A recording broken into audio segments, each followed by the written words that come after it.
Hey everybody, welcome back to the Fuller Homestead. My name's Brian. Out here in the shop today, it's already sweltering hot. You may be able to hear a fan running in the background. That's just so I don't melt right here. I'm not quite that sweet, but doggone close. This video today is about our top 5 books that we recommend here on our homestead. Your homestead is going to have different needs, different resources, and so your book selection may be different. We don't do a lot of market gardening, for instance, and so you're not going to see a garden book in this whole list. What we do have are pigs, rabbits, laying hens, meat chickens, turkeys, and many Nubian goats. So guess what? You're going to see stuff that deals with livestock. And as with any top 5 list, are there going to be honorable mentions? Absolutely. Are these things going to be in order of importance? Nah. But before I do that, 2 small confessions. Number 1, I don't like to read.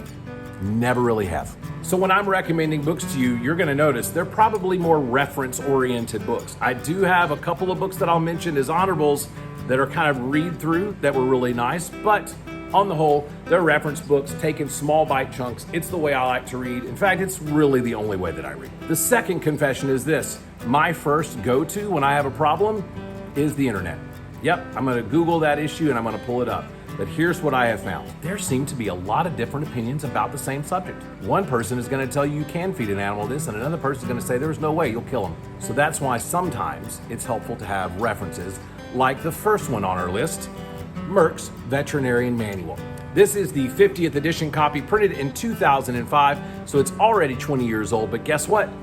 The information still plays, as the kids say. What I like to do with this book is go ahead and do my internet research and then confirm, if I can, within this manual how things go. We've got 2 main sections that I've got marked off in here. The first one is intestinal diseases that deal with pigs. And so I've got that one highlighted as a quick reference. And then I've got another one on rabbit management. Those are the 2 main ones that I'm going to flip through out of this book most of the time, but great reference to have on hand. And then when you do call your vet with another problem, you can say, hey, this is what I've looked up. Does this jive with what you're hearing? Am I making a great educated guess? They can tell you yay or nay.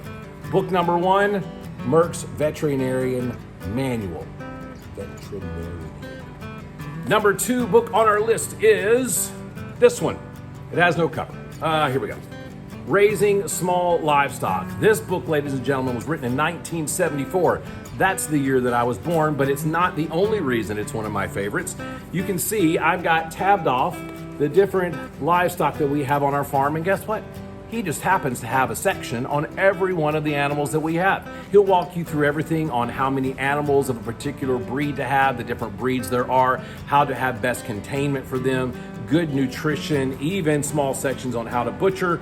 And so I love it because it's clear and concise. Just to give you an idea, here is the rabbit section. It starts right here and it goes to right there. So not a whole lot of pages, but he covers a ton of stuff, including how to build hutches, outside, inside, nesting box plans, things like that.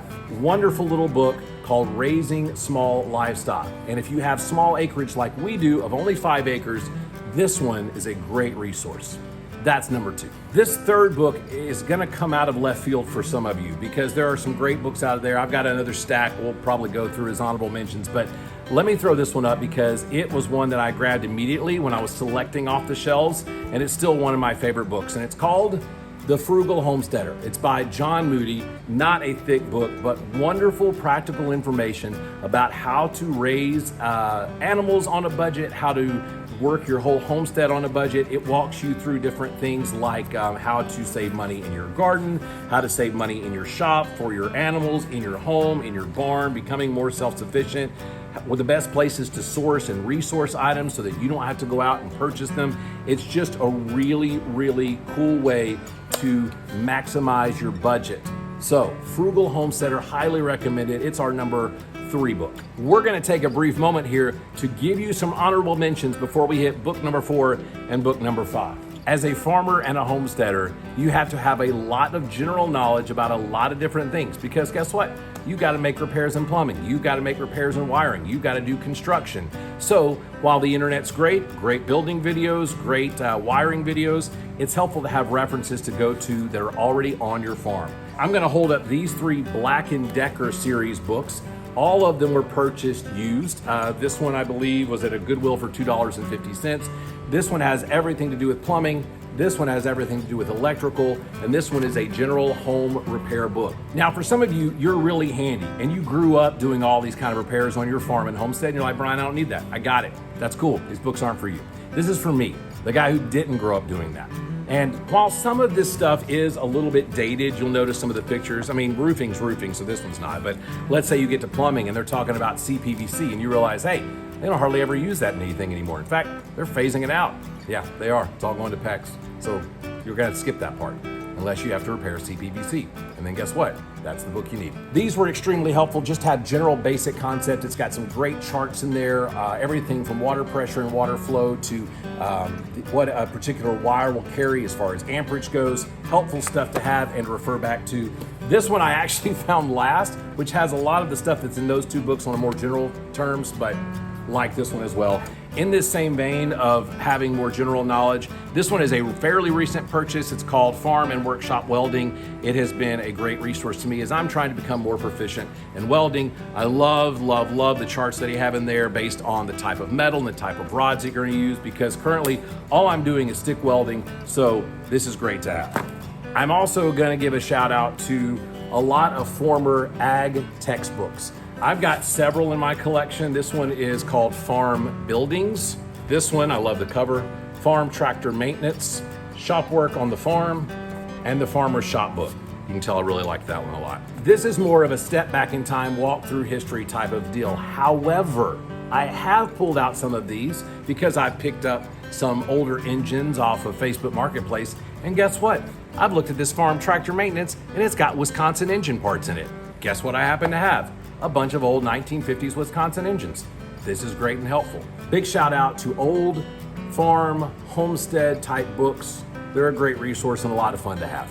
The last honorable mention, and it kind of gets a little spot of its own here, but the last honorable mention that I'll put up here is the Polyface Micro book. When we were first leaving Texas and about to move to Arkansas to start our homestead, I picked up this book and I read it twice. I don't know if you remember at the beginning of this video, I'm not a reader. I read this one twice and I read through it and I underlined it. I had a separate notebook I was writing notes in. This book is how we set up our property. So Polyface Micro, it is a wonderful resource. I think you'll enjoy reading it if you haven't already, especially if you have small acreage. And now to the fourth book on our list, Butchering by Adam Danforth. Now, believe it or not, this book is already about 10 to 11 years old. I think it was put out in 2014 or something like that. But it is the most expensive book on our list, but well worth the price. You can probably find some great used copies at this point. We bought it brand new. Almost every animal that we have on the property, it shows you how to properly dispatch, eviscerate, cut up, and preserve. It is fantastic. Let me just open to the rabbit section here. I think it starts back this way. It will walk you through everything from your setup to eviscerate, walking you through different types of ways you can dispatch the rabbit, everything from a stun gun to blunt object, cervical dislocation, 2 different ways to do that. Great pictures, great charts. Even talks about the different cuts of meat that you can make on the rabbit, how to quarter a rabbit. It's just a wonderful book. You need to pick yourself up one if you're going to do home butchering. Adam Danforth, number 4.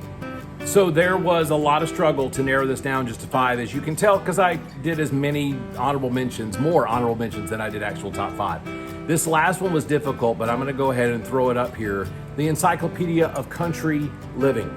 This genuinely is an encyclopedia. You would look things up alphabetically and it will walk you through. And it's got everything from recipes to plant identification to building projects. Like, it's got a ton of information chalked into it, and it's in bite-sized pieces, so it's easy for people like me to digest.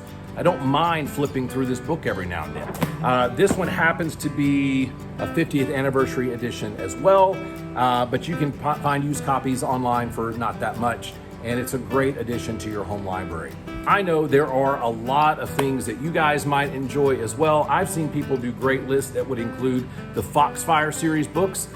Probably gonna say something right now that's very unpopular. I wasn't a huge fan. I've got some, I've got probably 4 out of the series. Yeah, it wasn't that great to me. It's some great interviews. The kids did great as they interviewed people in the Appalachian way, which is not something that I care for. Here's the fun thing about these top 5 books. There are always some people that are gonna have great additions to any list. I've got more books over here that I didn't even mention, like this one, Feeds and Feeding. Now, I don't have cattle, so I skip over a large portion of this book, but it's got some great stuff on pigs in here, so I really like this book. Book of Composting. Do I have a compost setup right now? But I got this book. I also have this book, Small Scale Pig Raising. Printed in 1978. I took a pig feed recipe out of here and still use it. Then there's the classic 5 acres in Independence. Guess what? I have 5 acres. Not independent, but got this book. We would love to hear what you would like to add to the list, or just give me your own top 5 books of what's great for your homestead, your needs, your specific layout. Thanks for tuning in to today's video. I hope you guys have a great week. We'll talk to you soon. Bye.